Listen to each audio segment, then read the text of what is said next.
Tengo muchos diferentes criterios para elegir entrevistades. Algunos me interesan porque no entrevisto mucha gente de ese país y quiero saber qué hacen las diseñadoras ahí. Otros porque son amigos o colegas con los que trabajo. Otras porque me las recomiendan y me gusta seguir recomendaciones. Otros porque el tema de su trabajo me interesa.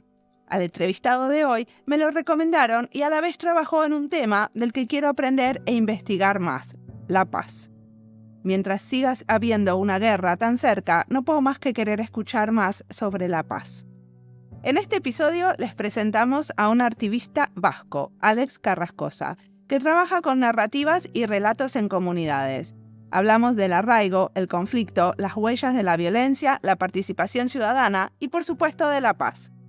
¿Cómo lo presentarías vos a Alex, Ricardo? Pues para mí Alex es como un hombre tranquilo, o al menos alguien que te transmite tranquilidad. Y también es como, para mí es como un poco la esencia como de qué es un artista o qué es los artistas que me interesan, ¿no? Que es alguien que, pues eso, que es alguien que es curioso, que hace muchas preguntas, que se deja ir a la deriva, ¿no? Y luego esa conexión con lo que decías de que es un activista, ¿no? Y es un activista que no es de pancarta, es más de mandala, ¿no? Y de sobre todo de un arte también, un arte como que acompaña. También creo que para mí Alex es importante porque es alguien que desde hace mucho ha sabido mirar y conectarse con el sur, ¿no? Y también es alguien a quien conozco hace mucho tiempo, pero tampoco le conozco tanto y por eso me encanta estar hoy aquí en la entrevista, ¿no? Mi nombre es Ricardo Amaste. Mi nombre es Mariana Salgado. Esto es Diseño y Diáspora.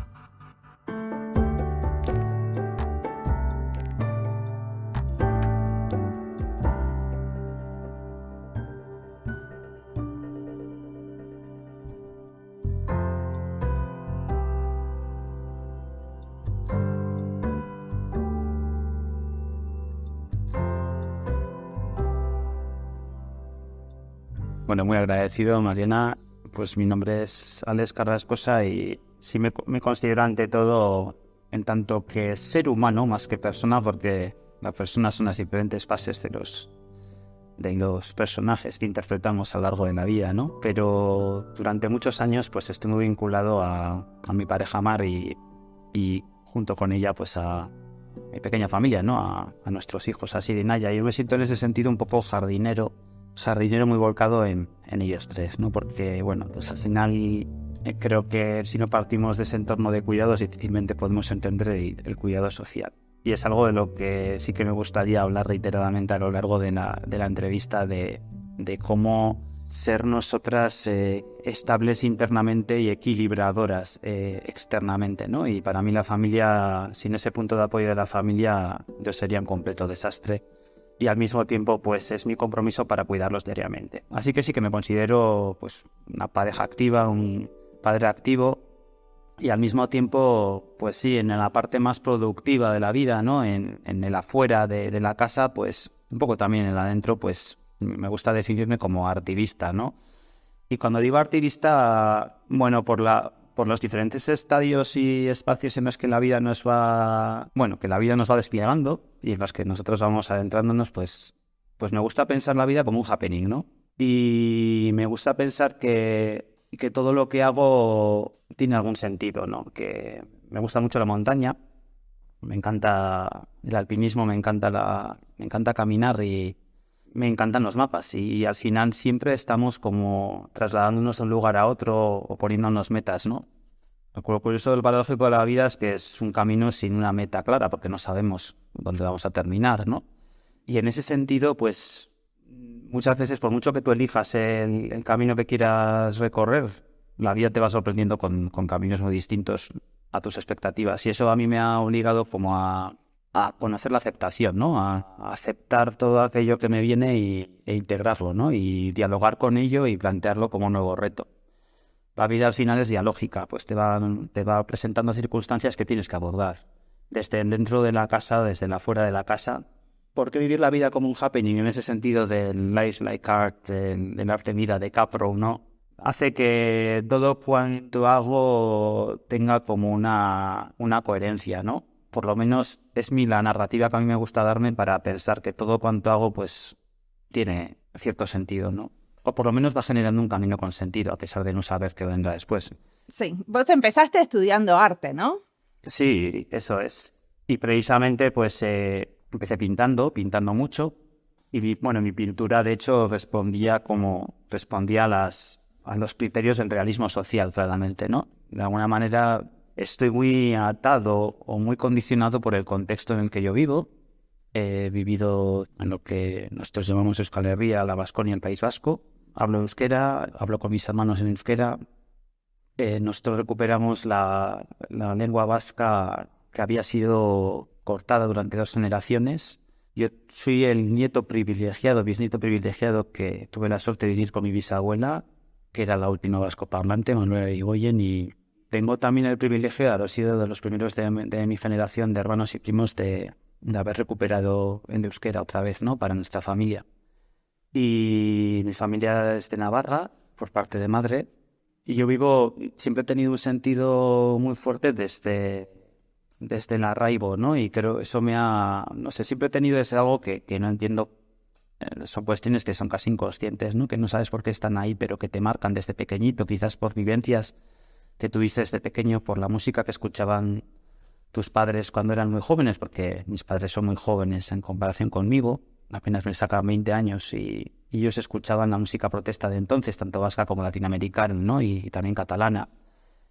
Y yo creo que yo me acuerdo perfectamente de escuchar Pancho Tapello, Luis Llach, Víctor Jara, y siendo apenas un bebé. Y bueno, yo estoy convencido de que esas circunstancias, que luego he sabido reinterpretar después, pues le van marcando a uno, ¿no?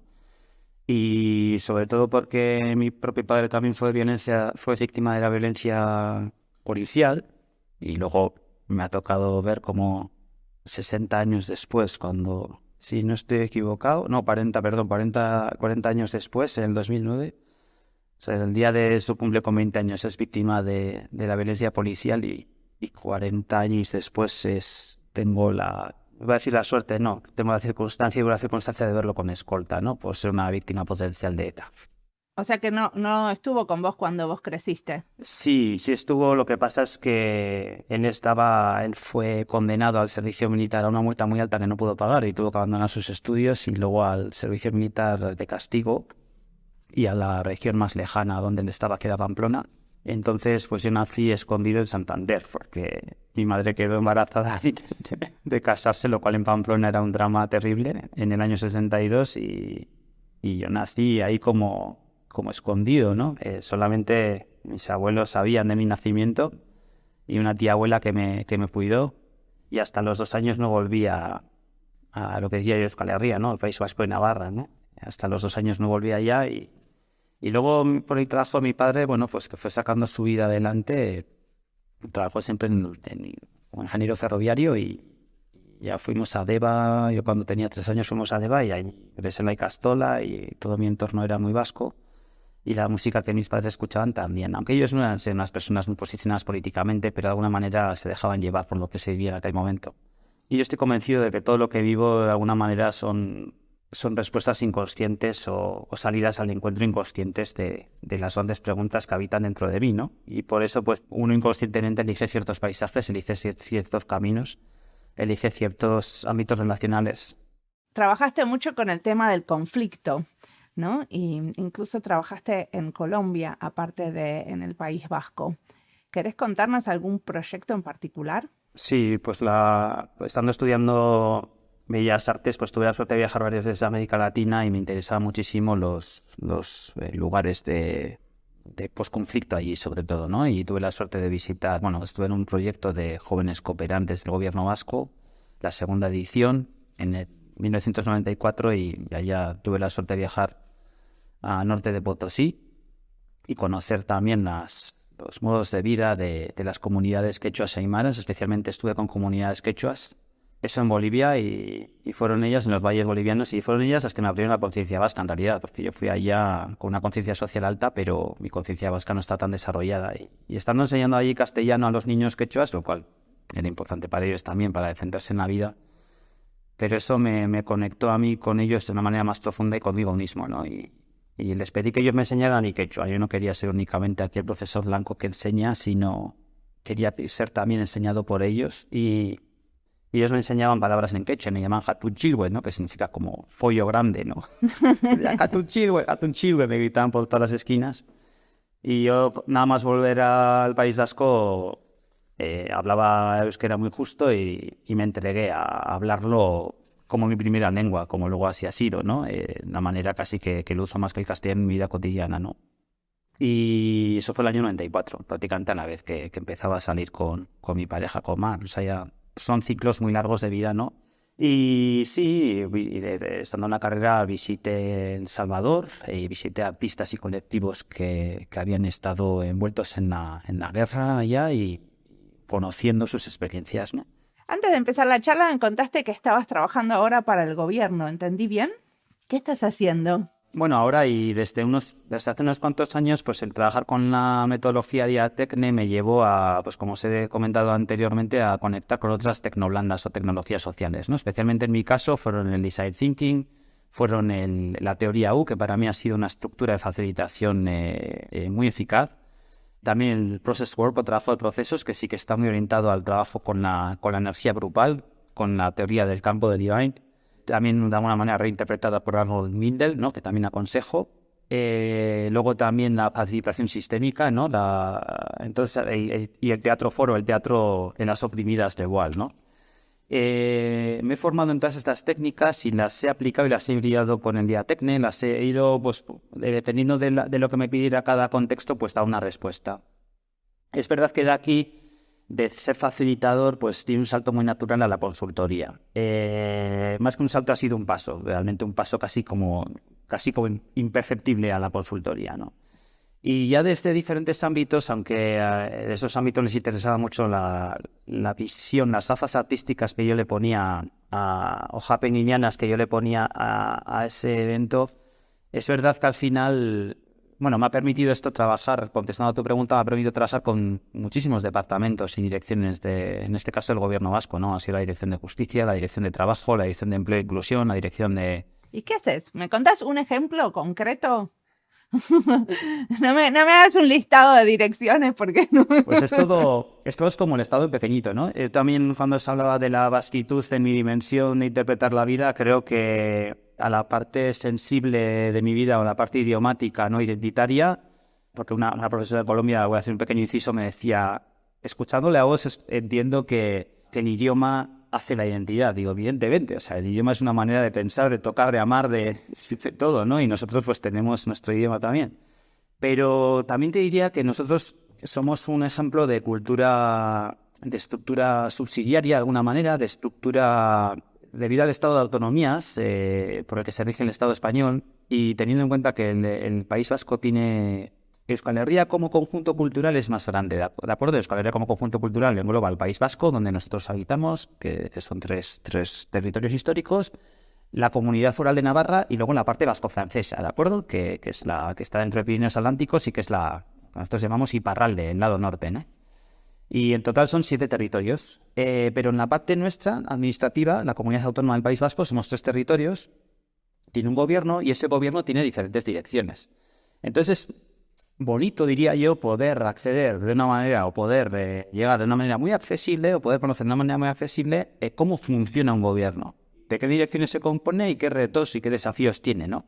Al final, el gobierno vasco entra dentro de una matrioshka mayor, que sería el estado de bienestar dentro del Estado español, o que se inscribe a su vez dentro de la Unión Europea, ¿no? Y con sus directrices también, ¿no?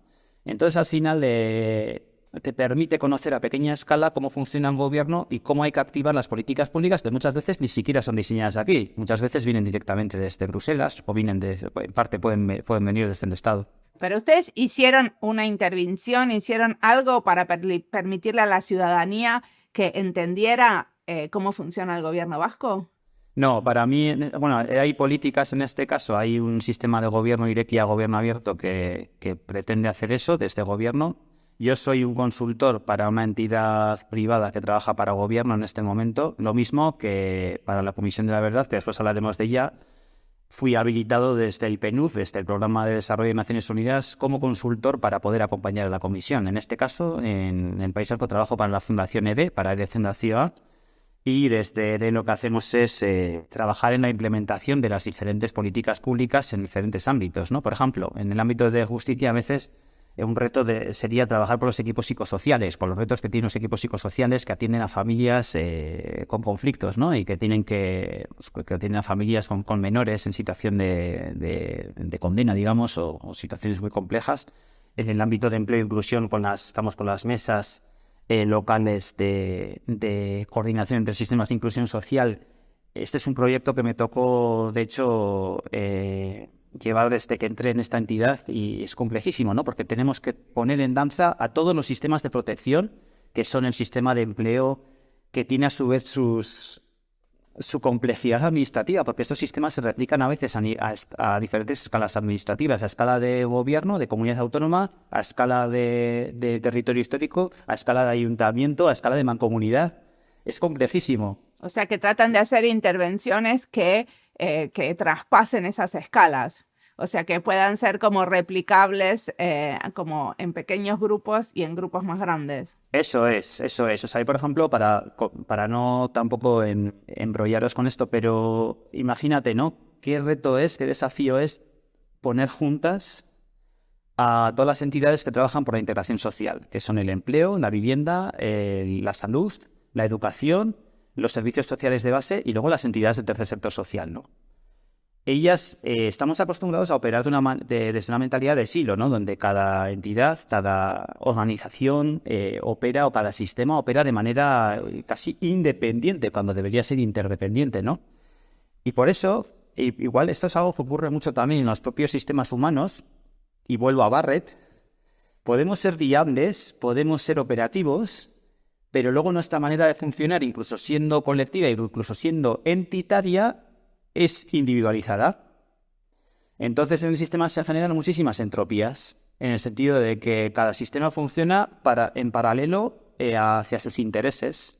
Esto potencialmente es negativo porque es disfuncional. Al final, si los sistemas funcionan en paralelo, ¿qué ocurre? Que muchos de los servicios se duplican, que las personas usuarias, que son las más sensibles o más vulnerabilizadas, personas que necesitan la coordinación del sistema para su mejor atención, a veces terminan derivadas a la deriva sin saber dónde ir. O sea que tiene efectos negativos tanto en la ciudadanía como en el propio sistema, ¿no? Y luego ya no hablemos de aquellas entidades que van a su bola, como diríamos nosotros, que ya son como cancerígenas, ¿no? Digamos, o cancerosas porque son células que van por libre, ¿no? Pero es súper importante entender qué importante es romper los hilos y traer a todos los sistemas hacia espacios comunes, ¿no? Para mí ese ha sido un reto durante los últimos 3 años. Pero ¿cómo es que el gobierno vasco o el gobierno español se le ocurre contratar a un activista para resolver estos problemas? En este caso no, en este caso lo que ha pasado, igual en el caso de Colombia sí puede tener algo más que ver con esa dimensión activista, pero en el caso que me ocupa ahora sí me pasó con anteriores organizaciones. Por ejemplo, yo colaboro con la plataforma Conexiones Improbables y muchas veces nos toca operar con entidades públicas, ¿no? Colaboro también por un proceso muy bueno que salió a través de Conexiones Improbables con la Asociación Vasca de Derecho Colaborativo, con abogadas y abogados, y ahí sí que trabajé como activista y trabajé en el diseño de servicios públicos también como activista. En el caso actual, con las mesas de inclusión, soy un trabajador más, y esto es algo también una idea que me gustaría como subrayar mucho aquí. Soy un trabajador más, un consultor más, entre otros muchos. Solo que esta experiencia a mí me está enseñando muchísimo, ¿no? En el sentido, no ya en el entender la complejidad del sistema, entender qué importante es, esto lo decía creo que Jefferson en su momento, qué importante es que las ciudadanos participemos de los asuntos públicos. Es súper importante porque ya hace tiempo que salí de la protesta, salí del quejarme y decir, bueno, vamos a entrar dentro de la máquina. También salí del ser un obstáculo para la máquina, que es esa grande frase de Mario Savio, de Jan Jordan, ¿no? De los Reclaim Streets de Londres, ¿no? De poner tu cuerpo entre la máquina, o de Rachel Corr, ¿no? Que fue aplastada por un bulldozer en Israel, ¿no? O sea, es como, vamos a intentar meternos dentro de la máquina para ver qué podemos hacer, qué disfunciones tienen y qué podemos mejorar, ¿no? Porque eso sí que va a tener exponencialmente un efecto positivo. Lo que pasa es que a mí hay una cosa que me inquieta de esto que cuentas, Alex. Porque claro, yo vivo en el mismo sitio que tú y yo entiendo que tú estás aprendiendo mucho de conocer el sistema. Lo que no sé es si el sistema está aprendiendo tanto de conocerte a ti. Claro, cuando tú cuentas todo eso, yo no sé si los departamentos están menos departamentalizados, hay menos silos, hay una incorporación de la escucha activa, quizás sí en las retóricas, ¿no? Y sí en una especie de intención de que hay que ir hacia ahí, pero yo en mi día a día, en ese trabajo con la institución, con la máquina, que quiere abordar retos complejos, pero cada vez, yo lo que voy notando tristemente es que cada vez hay menos, o sea, el happening ahí, la lógica del happening no existe. Yo también un poco porque lo que me pasa siempre es que se parece que se traslada una imagen de Euskadi y Euskal Herria, como que aquí pasan cosas diferentes. El otro día oí hablar a una chica como no, la gentrificación es un horror. Hay sitios donde la gentrificación se da de forma como bonita o positiva, como en Bilbao. Y yo, claro, se me caen los ojos al suelo. Digo, ¿pero qué pasa? ¿No? Es como, ¿cómo que aquí se está dando la gentrificación de manera bonita? Y me parece. ¿Cómo ser bonita, no? ¿Cómo ser bonita la gentrificación? Claro, ¿no? O sea, y en Bilbao, desde luego, no. O sea, estamos. O sea, es como que hay como una especie de metabolización también de ese tipo de prácticas, pero que de alguna manera sofistican la máquina. Y no sé si la llevan hacia escuchar más activamente, escuchar de manera profunda. O sea, que todo ese relato que tú haces, cuando lo trasladamos del activismo a la consultoría, amigo, creo que ahí lo que tú dices que se da como un paso, yo ni siquiera lo veo como un salto, yo lo veo como un cambio de dimensión. O sea, el mantener la postura activista dentro de un entorno de consultoría creo que es como un súper reto que tiende a imposible. O yo, por lo menos, me lo encuentro así. Cada vez, tristemente, te acabas convirtiendo más en un consultor porque son las lógicas, los ritmos, los lenguajes que la máquina mastica. Por supuesto, ¿eh? O sea, estoy completamente de acuerdo, Richie, porque, a ver, yo si vamos a lo práctico, es decir, ¿qué parte del espíritu de uno queda en los procesos que facilita, aunque sean procesos muy agrisados? Al final, si consigues que un grupo que antes no se reunía, pero mejor dicho, que un conjunto de personas, porque no eran un grupo, que un conjunto de personas, que un conjunto de entidades o sistemas que antes no se reunían, se reúnan y al mismo tiempo se escuchen, yo ya es el momento en el que puedo decir, me voy de aquí. No me importa que ellas hayan visto si yo era activista, si era lo que fuera, porque en realidad me da completamente igual. En ese momento, la manera que yo tengo de alguna manera de superar esa potencial contradicción es entendiéndome a mí mismo como una herramienta. Entiendo que el espacio que propicio en estos casos que trabajo para EDE, no son happenings, ni los quiero entender como una metáfora artística, ni los quiero entender desde la dimensión del arte para nada. Es pura consultoría. Pero el efecto del acompañamiento, el efecto que ese acompañamiento tiene en el proceso, si ese efecto es el deseado, para mí, yo me retiro tranquilamente, sin importar siquiera si queda algo de huella de lo que haya podido hacer yo allá. En ese sentido es súper diferente a otros trabajos como Diatecne, otros proyectos como Diatecne, donde tú has generado una metodología y esa metodología de alguna manera está orientada a unos resultados que tú mismo también has prefigurado. Entonces al final esa huella es muy evidente.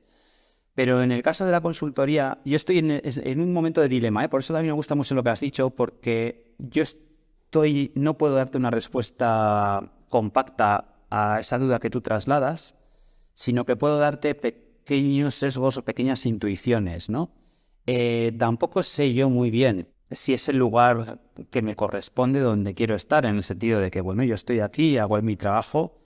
Es al final inevitable que todo lo que tú traes se traslada en los procesos, y luego si esos procesos llegan a buen puerto está bien. Pero también es verdad lo que dices, que muchas de las cosas más interesantes no son visibles o no son como evidentes a la vista, ¿no? Y cuando queremos hacer narrativas o construcciones a partir de realidades, es muy difícil que todos estos matices que yo os estoy trasladando en esta entrevista afloren ahí. Es súper complicado. O sea, si se ha conseguido que unos agentes que antes no se reunían se reúnan, a veces es tan obvio que ni siquiera entra dentro de ninguna narrativa, ¿no?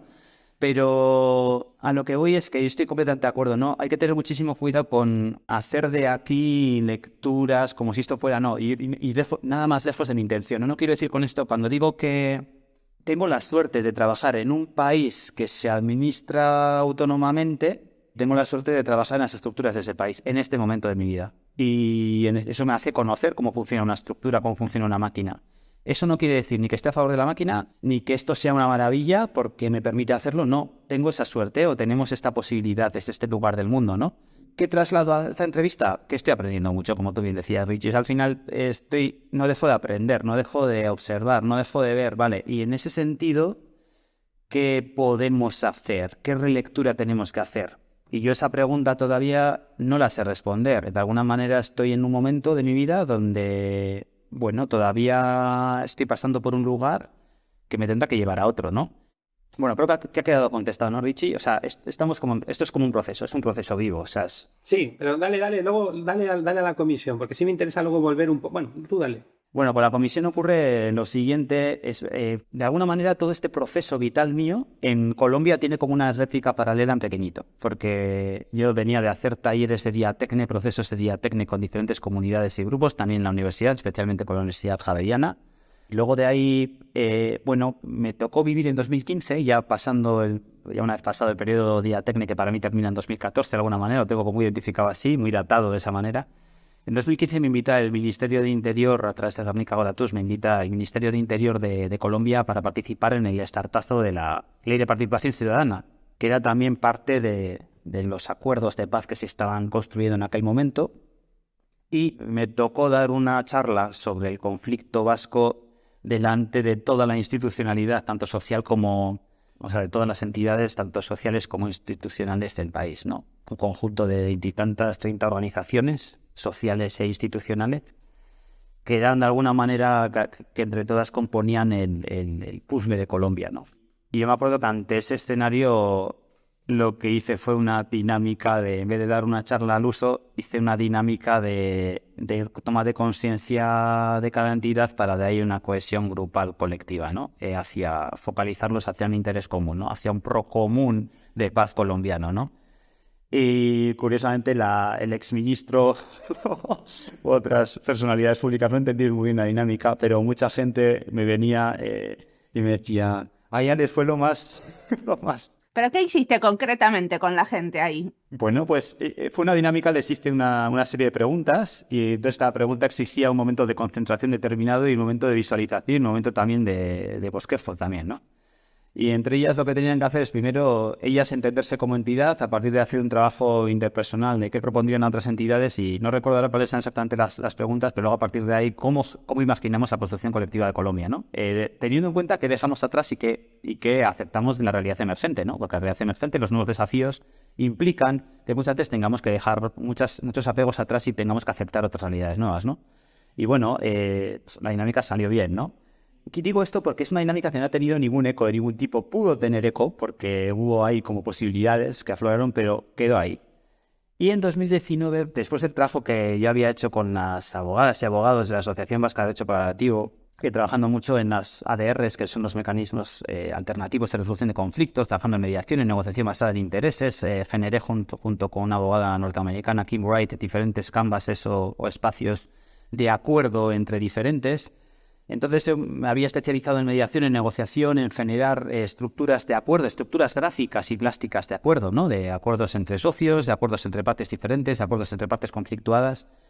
Y pensé que estaba en un punto maduro como para hacer una oferta a la Comisión de la Verdad. Y entonces, a través del comisionado Carlos Martín Beristain, pues les comenté, oye, tengo una batería de herramientas que creo que podrían ser útiles de cara al enfoque de diálogos entre víctimas y agresores, victimarios o responsables, ¿no? Y entonces se me puso en contacto con el equipo de reconocimiento, que es el equipo que se ha encargado de manera, dándolo todo, dando sus vidas, ¿no? Gente joven sin cargas familiares, entregándose al informe final que se acaba de presentar ahora, donde se trataba de reconocer la dignidad de las víctimas, reconocer la responsabilidad de los perpetradores o de los victimarios en los diferentes casos que se habían tipificado, y reconocer también el papel, reconocer a la sociedad como escuchante activa también de todo esto y hacia la cual había que hacer un trabajo de pedagogía ingente, ¿no? Realmente la Comisión de la Verdad, que explico en qué consiste, es una comisión, las comisiones de la verdad siempre de esclarecimiento de la verdad siempre se constituyen en torno a contextos postconflictuales de diferentes países para dilucidar las responsabilidades que ha habido en el cometimiento de diferentes crímenes o masacres. En el caso colombiano, pues se tipificaron unas cuantas, no recuerdo ahora la cifra, pero es una cantidad enorme de casos tipificados a partir de los cuales se han tenido que hacer procesos de reconocimiento tanto de dignidad de las víctimas como de responsabilidades por parte de los victimarios, que tienen que ver con la guerrilla, con el impacto que la guerrilla ha tenido en las comunidades, con toda la estructura o el macrocaso de secuestro llevado a cabo por la guerrilla, que tiene que ver con los grupos paramilitares y que tiene que ver también con el accionar de las fuerzas, de la fuerza pública también, ¿no? En concreto, un caso paradigmático, cuál es el de los casos de los falsos positivos, que son aquellas víctimas que fueron presentadas como botín de guerra cuando eran personas que eran secuestradas de alguna manera de barrios pobres o de lugares periféricos para ser llevados a contextos de conflicto y ser asesinados allá y presentados como guerrilleros muertos o botín de guerra, ¿no? Y en torno a todas esas complejidades de casos que han generado miles y miles de víctimas, y también el caso del exilio, por los conflictos, por el conflicto interno en el país, pues se ha generado toda esta estructura de esclarecimiento de la verdad y convivencia y no repetición, ¿no? Entonces, todas estas herramientas que vos, como de alguna manera ofreces, la Comisión de la Verdad las hace como las publica, ¿no? Las herramientas estas que algunas son visualizaciones y otras son como más dinámicas grupales. Sí, en el caso de la comisión hay que entender que son miles de personas que trabajan dentro de ese contexto y se ha dado una importancia enorme al arte y a la producción artística y a la presentación, a la simbolización artística del conflicto. Hay muchísimo material al que se puede hacer desde la propia página de la comisión que de alguna manera nos lleva ahí, ¿no? A entender esa dimensión ritual simbólica de la relectura del conflicto, ¿no? Y del reconocimiento. En mi caso fue un trabajo de consultoría muy concreto para con el equipo de reconocimiento que tenía que trabajar sobre 5 casos muy, muy complejos y con el equipo psicosocial. A medida que me fui relacionando con el equipo de reconocimiento, me fueron poniendo en contacto con el equipo psicosocial, que es el que trabaja directamente con víctimas y responsables. Y a partir de ahí se vio la necesidad de generar herramientas nuevas para abordar los diferentes retos. Es decir, cómo preparamos un espacio de escucha responsables, cómo preparamos un espacio de quiebre simbólico de la mentalidad de guerra en los responsables, cómo preparamos un espacio de alguna manera, no solamente de quiebre simbólico, sino casi de arrepentimiento y perdón hacia las víctimas, con todas las dimensiones que eso trae después. ¿Cómo preparamos un encuentro de reconocimiento de las víctimas? ¿Cómo preparamos un encuentro entre ambas, entre víctimas y responsables? Generó un montón de dudas en torno a la cual se fue mi trabajo. Y todo lo que yo había practicado no se puso de alguna manera, no se visibilizó de manera directa, sino más bien de manera indirecta. Es más, cuando yo he recibido un informe final, una sistemática final de todo el proceso, estaba súper contento de que mis aportes eran como pequeñas pinceladas muy significativas en algunos momentos de la lectura general, de lo que ha significado el proceso de reconocimiento, ¿no? Por eso te digo que yo no soy aquí el artista que va invitado al lugar, soy una mera pieza más, pero muy sensible y catalizadora en un proceso muy complejo de muchas personas, donde al final, pues es verdad que la contribución ha tenido como su reconocimiento. Esas pinceladas son visibles en ese tapiz colectivo, pero es un tapiz colectivo complejísimo con múltiples lecturas.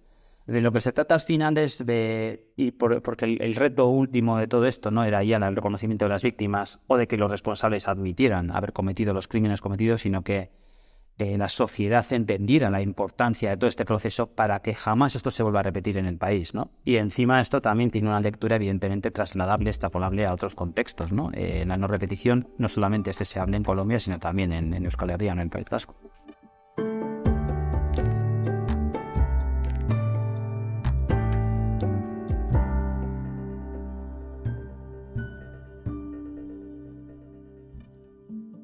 Esta entrevista es parte de las listas Diseño y Política, España y Diseño, Colombia y Diseño y Guatemala y Diseño.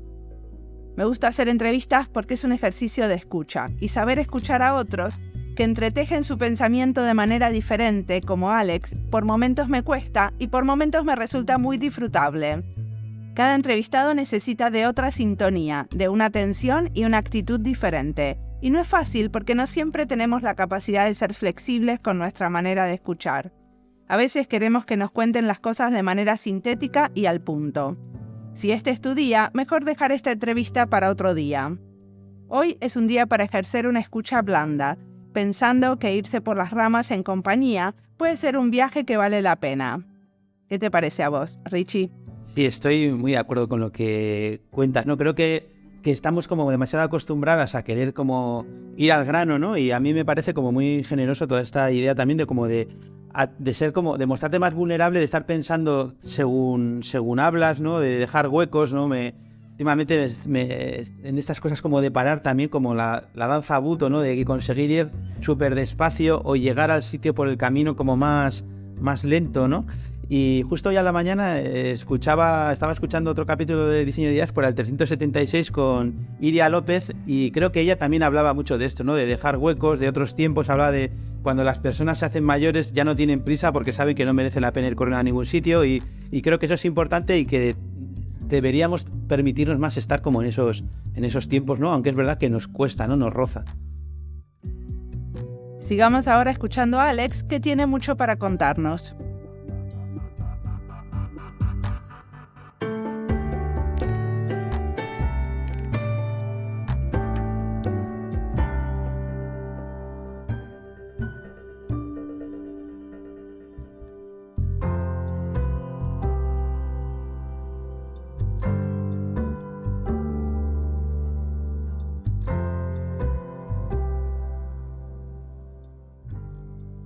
Pero Alex, si crees, por ejemplo, y vuelvo aquí un poco a lo de antes y a lo que nos sucede aquí en lo que es tu casa y la mía, ¿no? O sea, todo esto siempre es como muy simplificador, ¿no? Y sin querer comparar conflictos ni siquiera, o sea, son totalmente diferentes, pero incluso pensando en la dimensión, ¿no? O sea, el conflicto colombiano comparado con el nuestro, o sea, es muchísimo más grande, y creo que se hace un trabajo que aquí no hemos hecho, del que aquí quizá hablamos, tenemos capacidad incluso de generar herramientas que llevar a otros, pero que no nos aplicamos a nosotras mismas y que no estamos dispuestas a aplicarnos. Que para mí es donde veo un poco el problema. Yo cuando vamos a la institución, no espero que la institución me reconozca como artista, o no quiero que allí queden mis huellas, ¿no? De artista, pero sí que creo que hay como una determinada sensibilidad, una determinada manera de preguntarse o de problematizar las cosas que sí que el arte propone, que aquí se está llevando simplemente desde una capa, vamos a decir, más formal o estética, digamos, ¿no? Y que tiene que ver con esto ¿no? Con el efecto Guggenheim, ¿no? O sea, el Guggenheim no tiene nada que ver con el arte, es una capa, y que, en cambio, creo que en otros lugares, y tú que has trabajado mucho en Latinoamérica, yo creo que en Latinoamérica sí están sabiendo hacer una labor de abrirse al diálogo, hacer verdaderamente una escucha, querer aprender del otro, y en cambio nosotras seguimos siendo coloniales hacia Latinoamérica, pero también hacia el resto del Estado. Aquí en Euskadi parece que todo ya lo hemos hecho, todo lo sabemos, y entonces, como todo lo sabemos, en todo caso tenemos esa empatía falsa que tú dices, que sí, que te estoy escuchando, pero lo que tú estás contándome yo ya me lo sé. Y como ya me lo sé y ya lo he hecho, en todo caso te lo enseño otra vez. Y creo que es ahí donde tenemos un problema que no tengo ni idea cómo se desatasca, porque es un problema muy gordo. Yo no sé cómo jugar esa labor, pero sí es una labor que me la encuentro todo el rato, porque además cuando salgo fuera, todo el mundo mira hacia Euskadi como un sitio en el que busca referencias, incluso las encuentra, pero que nosotras mismas ni sabemos encontrarlas. Y entonces ahí sí que creo que hay un problema, que es un problema que tiene que ver con un problema de diseño, porque los dispositivos parece que están, hay un simulacro de dispositivos de diseño que parece, ¿no? Que, yo qué sé, bien común o solanean, pero que luego, ¿cómo lo ejercemos? ¿Cómo cuando pedimos gobernanza colaborativa, cómo ejercemos la gobernanza colaborativa realmente dentro de nuestro propio? Y creo que ahí eso tiene mucho que ver con lo que trabaja también Mariana, ¿no? O sea, claro, en cómo generamos unas políticas públicas que realmente tengan que ver con la casa, la calle y la plaza, y con la participación, o sea, con las tres esas dimensiones, ¿no? Cómo realmente hay una tolerancia mutua. Hostia, y ya no digo que la tenga que haber en términos como absolutos, o sea, cómo conseguir esas pequeñas, o sea, cuando tú dices, yo si consigo que la gente se junte, ya me quedo satisfecho. Hostia, es que es verdad, que la gente se junte, pero claro, creo que ahí es donde no es que ya ahí se juntan y nos vamos, sino que es cuando nos tenemos que quedar, porque luego no sabemos juntarnos. O sea, tú llegas a convencer de que hay que juntarse, la gente se junta, pero no es suficiente, porque no sabemos estar juntas, no sabemos escucharnos, no queremos ir muy rápido a la solución, ¿no? Y creo que ahí hay como un trabajo muy complejo, pero que para poder abordar lo que tenemos que saber es que estamos como empezando y fracasando, entendiendo lo generativo de fracasar, ¿eh? O sea, entendiendo que estamos todo el rato prueba y error, prueba y error, prueba y error. A veces te encuentras una cosa que dices, hostia, esto ha funcionado, voy a ver si lo repito, no funciona. Pero creo que estamos en esa fase y que desde esa fase es desde donde nos tenemos que reconocer, y creo que a los vascos les cuesta un montón reconocerse ahí. Sí, a ver, yo lo distingo de todo lo que has dicho, Richie, como 3 dimensiones distintas, ¿no? Una, ¿cuál es de alguna manera la calidad o la singularidad o simbolismo de mi presencia como persona europea del Estado español, vasca? Una vez me acuerdo que María Galindo, la creadora de Mujeres Creando, creo que es, en Bolivia, bueno, me sometió a un interrogatorio, más que un interrogatorio, fue como una especie de encerrona, desde esas dimensiones que yo mismo represento, ¿no? Como persona a punto de cumplir 50 años, hombre, europeo, bueno, pues con todo, ¿no? Con todas esas cargas. La manera en la que yo entré en la comisión fue privilegiada, pero no por mis privilegios europeos, sino porque pasé muchísimos filtros para poder ser parte del equipo, y de hecho fui la única persona no colombiana dentro de ese proceso. En ese nivel en el que yo me moví, porque luego está el nivel de los comisionados más político, pero yo me movía en el nivel de los equipos de trabajo, que como os decía, era gente joven, sin cargas familiares, dando las 24 horas del día, ¿no? Gente muy comprometida, muy talentosa, y bueno, pues tuve la suerte de trabajar con ellas y ellos. Bueno, a ver, pero focalicemos. Él te preguntó, ¿cómo hacemos para todo esto que sabemos implementarlo en el País Vasco? Vale. Sí, efectivamente. Yo me centraría en... Gracias, Mariana, pero yo sí quería recalcar que soy muy consciente de las cargas que yo llevo y qué implican esas cargas allá donde estoy. No hay tiempo para esta entrevista, pero me pasaron en ese sentido vivencias que son de libro que algún día escribiré. En el caso vasco, como sí que lo que se está haciendo en Colombia, evidentemente no se hace aquí. Eso es una de las ideas que trasladabas. Y luego hay otra tercera idea que trasladas, que es que, como muchas veces, hay varias ideas. Está también la idea de trasladar de que justamente cuando hemos activado algo es cuando más tenemos que cuidarlo. Y luego lo que hablabas de la falsa empatía y de la frustración en presente continuo. En el caso vasco, la aplicación de los términos de justicia restaurativa en el contexto vasco es ahora cuando están empezando a darse las circunstancias para que eso pueda ocurrir.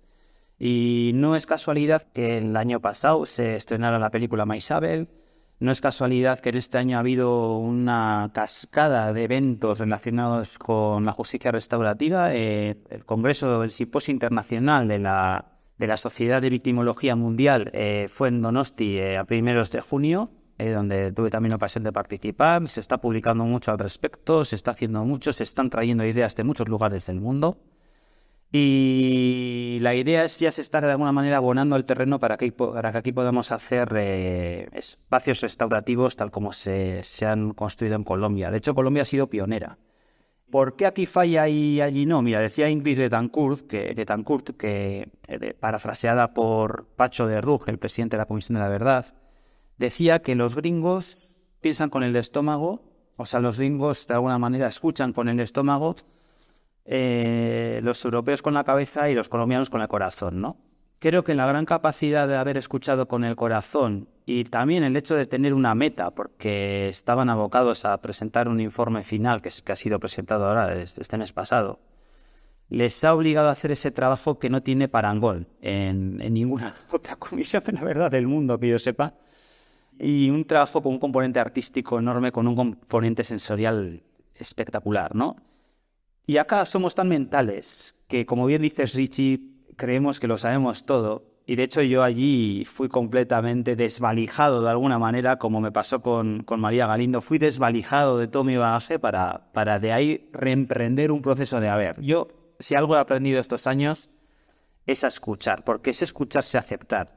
Y acepto que la realidad me está poniendo donde me está poniendo, ¿no? Y así fue mi vivencia en Colombia, una vivencia que me puso con muchas víctimas, que me puso con paramilitares a los que tuve que acompañar y abrazar, y que es parte de mi construcción ya ultrasensorial y vital. Y yo mismo digo, ¿cómo podemos hacer esto mismo aquí? Y se está haciendo de una manera muy, muy discreta, se está haciendo. Se está empezando a hacer, o se viene haciendo, porque hubo un momento de oportunidad, una tormenta perfecta en 2011 que habilitó lo que luego se ve en la película Maisabel, ¿no? El encuentro entre Maisabel y Etxezarreta, Carrasco u otros, ¿no? Eso ahora sí se está empezando a dar las circunstancias para que se dé. Pero algo muy importante, Richie, yo te lo digo a ti también, porque es muy importante no hacer demasiado ruido con estas cosas. Son procesos súper sensibles. La manera en la que, siendo, como tú bien decías, incomparable la dimensión de nuestro conflicto con la dimensión colombiana, ya, para haceros una idea, solo una de las 9 personas con las que yo trabajé ya había cometido más crímenes que toda ETA junta. O sea, quiero decir que eso no tiene... Y encima se multiplican los agentes armados, o sea, no tiene nada que ver, ¿no? Y aquí, lo que pasa aquí, lo que pasa, como ocurre con las vivencias que son personales e intransferibles, cada lugar de vivencia tiene su manera, su modo de vivir, y cada modo de vivir es incuestionable en sí mismo. La manera en la que tenemos de vivir aquel conflicto, por muy pequeñito que sea en comparación con el colombiano, es propia, es auténtica y debe ser respetada en sus límites, ¿no? O en su pequeñez, ¿no? Y aquí se viven las maneras con una intensidad que en colombiano, si eleváramos la intensidad por la que vivimos aquí las cosas al volumen del conflicto colombiano, allí se habrían vuelto locos. Y en este caso es como que de un pequeño matiz hacemos grandes guerras y nos volvemos completamente locos con eso. Y yo por eso creo que la discrecionalidad es súper importante a la hora de llevar adelante este tipo de procesos. Y yo mismo estoy envuelto en redes que están trabajando en ese sentido. Y es muy importante llevarlo así. Muy bien. Entonces, nos recomendaste algunas cosas y algunas cosas mencionaste. Te referiste a Barrett. ¿Cuál es específicamente la obra de él que nos recomendás leer? Es de Metrics of Human Consciousness, las métricas de la conciencia humana. Y porque ahí habla de esas dimensiones, ¿no? Que yo hoy día aplico claramente a mi trabajo. Yo sí que me gusta también Lewis, lo que pasa es que, y la Internacional Situacionista, aunque no es fácil leer a la Internacional Situacionista, pero... ¿Qué es la Internacional Situacionista? La Internacional Situacionista fue un movimiento que entra dentro de la lógica del consejismo, del comunismo de consejos, que son las asambleas, en este caso de trabajadoras y trabajadores de la cultura, que se organizan para transformar su sociedad, básicamente. El comunismo de consejos también os aconsejo que leáis a Hannah Arendt, el libro On Revolution, que habla precisamente de ese movimiento que ha discurrido a lo largo de la historia, desde los soviets, desde las obshinas antes de los soviets en Rusia, desde la Räte Republik en Baviera, la primera república consejista que se generó en el mundo, que fue en el estado de Baviera, en la actual Alemania. Sí que os pido que leáis porque ella habla del germen de la república, lo que debe ser la república, ¿no? Los términos en los cuales se tiene que constituir la república, muy también rusoniana en ese sentido, y a mí Hannah Arendt, ese libro me iluminó por completo, ¿no? A la hora de generar una conciencia política y de ver que todos estos pequeños instrumentos, que no dejan de ser instrumentos dentro de una gran corriente, pues que apuntan en ese sentido, ¿no? De construir una verdadera república del procomún, ¿no? ¿Qué te gustaría que pase en el futuro con este tipo de trabajo que estás haciendo en relación al conflicto y el diálogo? Bueno, para empezar tengo que quedar contigo, es más complicado, aunque estaría muy bien. Tengo que pensar en un viaje allí a aquellos países, pero sí que para empezar quedar con Richie. Sí, tenemos que vernos. Eso es lo Este primero me gusta, muy concreto. que voy a hacer nada más. Terminemos esa entrevista, te voy a llamar. Y nada, y yo sí que esto es muy importante.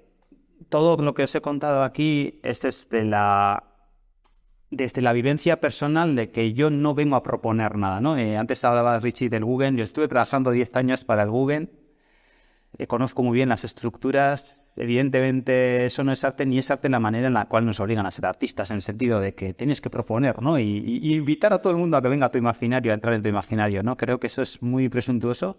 La vida me ha llevado hacia caminos mucho más humildes y más que proponer yo es como... Me dispongo como herramienta, como ser pensante, sintiente, para que todo lo que ocurra pues pase a través de aquí y pueda ser todavía devuelto con un cierto valor añadido, ¿no? Para mí lo que espero es que, como decía Richie, y creo que me quedo con eso, que sepamos escuchar más y dejemos de ser falsamente empáticos, que sepamos empatizar de verdad. Generar las herramientas, y en eso estamos. Esto es una lucha continua que no termina de tener un desenlace, pero en eso estamos. Yo me considero una herramienta que está tratando de esquejar, de implantar diferentes lógicas en otras lógicas, ¿no? Es evidente que es un trabajo ingente, es un trabajo casi imposible, pero bueno, mientras somos sintientes y vivientes, ahí estamos y lo hacemos, ¿no? Y sí que diría que en esta red rizoma que tenemos que crear, el doble desafío es de cuidarnos a nosotras mismas, súper importante, la estabilidad interna nuestra, interna como personas, interna como individuos, pero también interna en nuestros círculos más íntimos.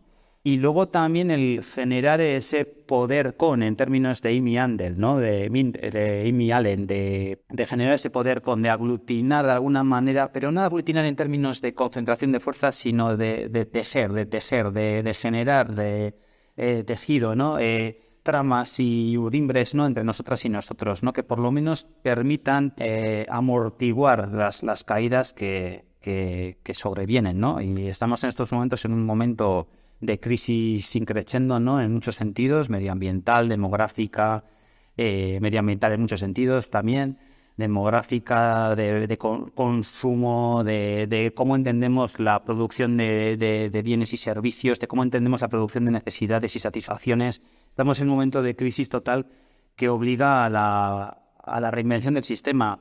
Algunas tienen un papel más intelectual de redefinir posibles marcos, y otras tenemos un papel más de herramienta de ayudar a que esos marcos sean definidos. Y yo en ese sentido pues me dispongo, empezando por gente tan valiosa y a la que admiro tanto como Richie, o colaboradora u otros colectivos, pues para que tejamos juntas.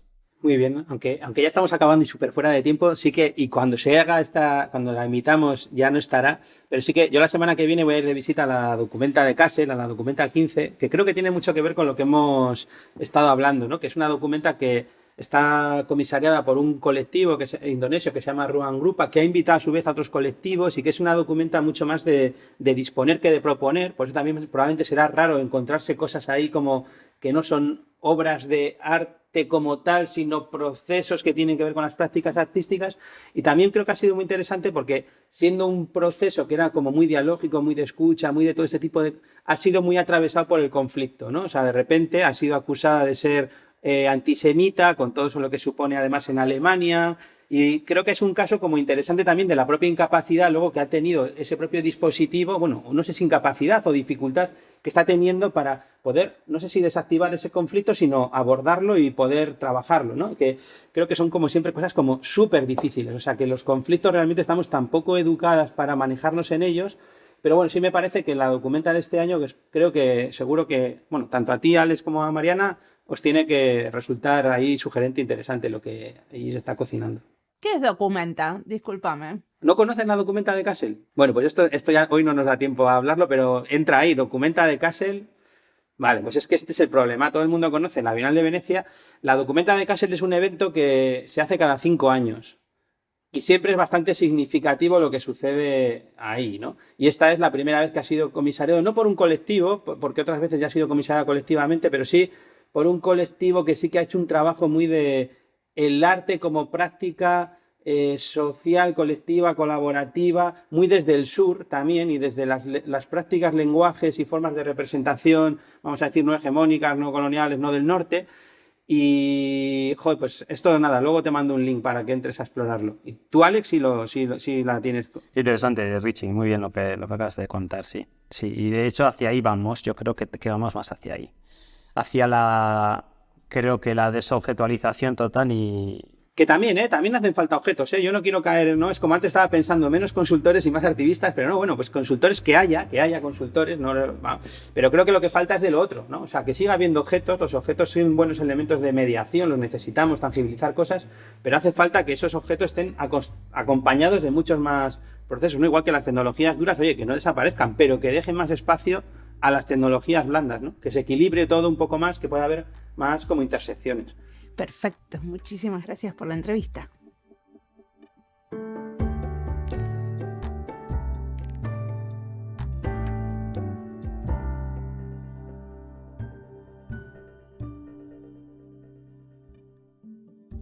En el episodio anterior, en el panel de diseño y maternidades, hablamos de la violencia obstétrica y en este de la violencia armada, de conflictos políticos. Creo que de estos temas conflictivos podemos aprender, incluso cuando en nuestra vida cotidiana no nos toca diseñar con estos temas. Alex habla, por ejemplo, de disponer y no proponer. ¿Cómo te resuena esto en tu trabajo, Richie? Pues esto es algo también con lo que cada vez tratamos de tener más en cuenta, ¿no? Con pensar que nuestro trabajo de diseño sobre todo tiene que ver con poner las condiciones para, ¿no?